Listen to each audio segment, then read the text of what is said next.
Bonjour à tous! Dans cette capsule, je vais vous montrer comment configurer MAMP pour les utilisateurs Mac. Donc, j'assume que vous avez déjà installé MAMP. Vous avez aussi consulté les capsules sur Sublime Text et sur GitHub.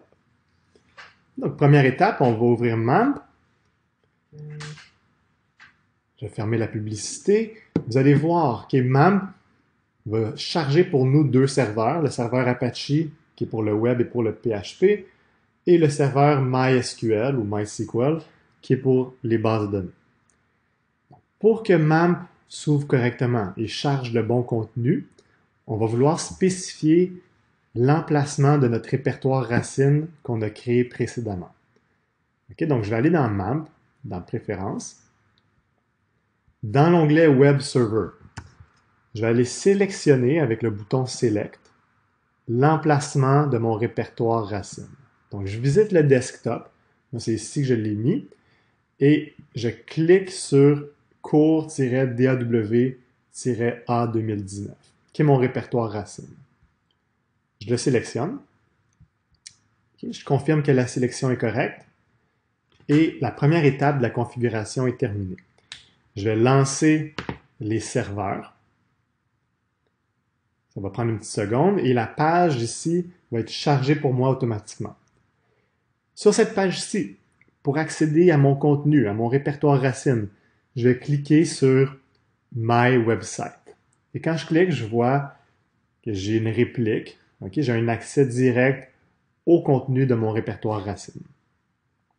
Maintenant, je vais vouloir tester cette première portion de la configuration, qui m'assurer que MAMP fonctionne correctement. Donc, je visite sur le desktop mon répertoire racine. Je vais créer un dossier que je partagerai avec vous sur GitHub plus tard, okay, pour vous permettre de tester votre installation de MAMP. Je vais appeler ça test MAMP. En fait, je vais garder ça simple. Je vais appeler ça test MAMP. Je vais ouvrir mon Sublime Text.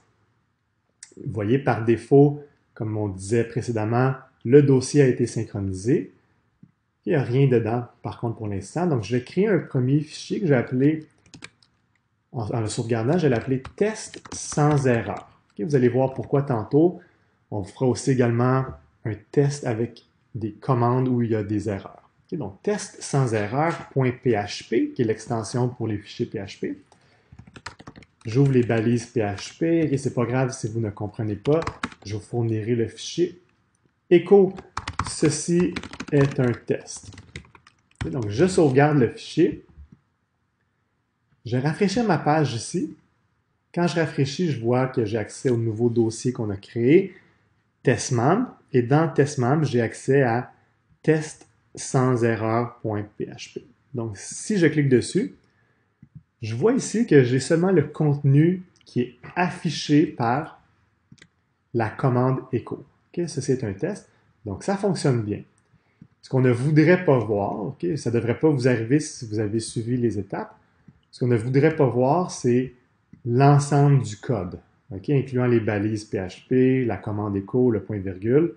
Nous, ce qu'on veut vraiment voir à l'écran, c'est l'interprétation du code par le serveur. Donc, si vous voyez ceci est un test, et si vous voyez seulement ceci, c'est correct, votre installation fonctionne jusqu'à maintenant. Deuxième étape de configuration. Okay, si je viens sur testmamp, new file, et je vais encore une fois mettre en place les balises PHP dont on parlera au bloc 3. Et là, je vais faire, en fait, je vais sauvegarder le fichier, je vais l'appeler test avec erreur.php. Je vais faire une erreur intentionnelle, ABC, ce n'est pas du code PHP valide. Je sauvegarde et je reviens ici visiter mon répertoire racine. J'ouvre le test avec erreur. Je vois un message d'erreur qui est générique. This page isn't working. Mais ça ne me donne pas beaucoup d'informations. Okay, clairement, j'aimerais ça en savoir un peu plus sur la source de l'erreur. Pour ça, on doit modifier le fichier de configuration qui est chargé par MAMP. Et ça, malheureusement, sur MAMP, c'est un peu plus, je ne dirais pas difficile, mais c'est quelques étapes, il faut les suivre. Les gens sur PC sont chanceux, ils n'ont pas à faire ça, mais nous, sur MAMP, okay, le paramètre par défaut est à off. Donc, regardons comment on peut le mettre à on pour avoir l'affichage détaillé des erreurs.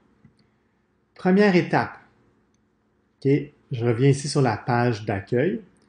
On doit ouvrir les outils PHP Info, okay, et vous devez prendre en note, par exemple, okay, le copier dans vos notes ici ou le mettre dans un fichier Google Doc. Vous devez prendre en note le fichier de configuration qui est chargé. Okay? Donc, Loaded Configuration File. Ça, c'est ce que MAMP utilise pour déterminer la valeur de certains paramètres qui configurent comment PHP est chargé. Donc, moi, je vais juste le mettre en commande C pour le copier. Okay? Et j'en profite pour vous montrer un truc. Donc, vous avez le choix. Vous pouvez soit le prendre en note et le visiter manuellement. Okay? Je pourrais aller dans l'application. Ensuite, bon, je vois qu'après application, c'est MAMP. Après MAMP, c'est bin, etc. Donc, ça, c'est une option. Moi, je l'ai mis en copier pour être en mesure de le coller. Et quand vous êtes dans Finder, vous pouvez utiliser Go, OK, et Go to Folder. Il y a même un raccourci qui s'appelle, qui est Shift Commande G pour Go. Je vais cliquer ici pour pas que ça soit trop complexe à suivre. Go to Folder. Et là, si je colle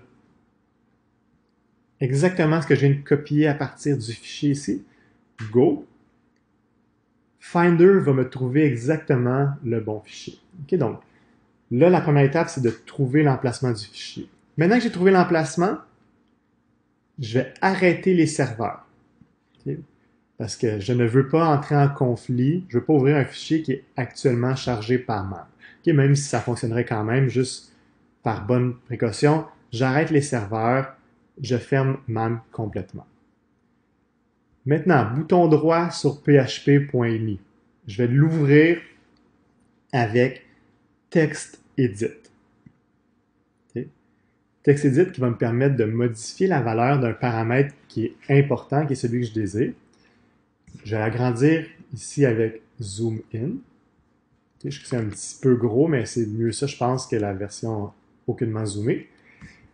Vous pouvez cliquer sur Edit, Find, ou faire juste un commande F pour ceux qui sont familiers avec ce raccourci-là. Et je vais écrire display underscore errors. Okay, je vais chercher ça dans mon fichier. Ça trouve une première occurrence, excusez-moi pour l'anglicisme. J'appuie sur Enter à nouveau, ou vous pouvez utiliser la flèche ici, la flèche de droite. Et là, ça trouve un deuxième emplacement. Et ça, c'est la ligne qui nous intéresse. Ici, le fichier php.ini configure la valeur de display errors à off. Nous, on veut mettre ça à on. On veut que les erreurs soient affichées. Okay? Par défaut, c'est à off pour des raisons de sécurité, pour pas que les utilisateurs voient le détail de comment notre serveur est configuré. Mais là, ici, on travaille en développement. On ne travaille pas en production, donc je le mets à on. Assurez-vous de sauvegarder ou commande S. Et je peux fermer TextEdit. Okay? TextEdit, commande Q. Maintenant, tout est beau. Je suis en mesure de lancer à nouveau les serveurs. Je vais fermer la publicité. Et la nouvelle version de php.ini, qui est la version modifiée avec le display errors à on, va être chargée. Si je visite à nouveau mon website et je retourne dans Test MAMP, Test avec erreur, on voit une erreur beaucoup plus détaillée. Okay, donc, j'ai fait exprès de garder l'onglet tout à l'heure. Ça, c'est l'erreur générique. La page ne fonctionne pas. Et ça, c'est l'erreur détaillée. Ça dit qu'il y a un morceau de texte okay, qui n'est pas lisible ou le serveur n'est pas en mesure de résoudre. Qu'est-ce que ça veut dire? Ça nous spécifie le fichier qui est problématique et ça nous dit même la ligne où se trouve l'erreur. Il faut faire attention avec les numéros de ligne. Des fois, ça peut être juste un peu avant ou juste un peu après. C'est quand même pas parfait comme système, mais quand même, c'est beaucoup plus utile d'avoir cette erreur-ci que d'avoir juste un message générique. Donc, si vous voyez ce message-ci pour le fichier avec erreur, vous avez complété la configuration. Donc, je reviens ici. Ça, c'était le test avec erreur. Le test sans erreur, vous devriez voir, je change à nouveau, sans erreur, vous devriez voir juste le résultat final. OK, donc ça complète la configuration de MAM. Si jamais vous avez des questions, n'hésitez pas à m'écrire. Puis sinon, assurez-vous de faire ça avant le cours 9. Merci, bonne journée.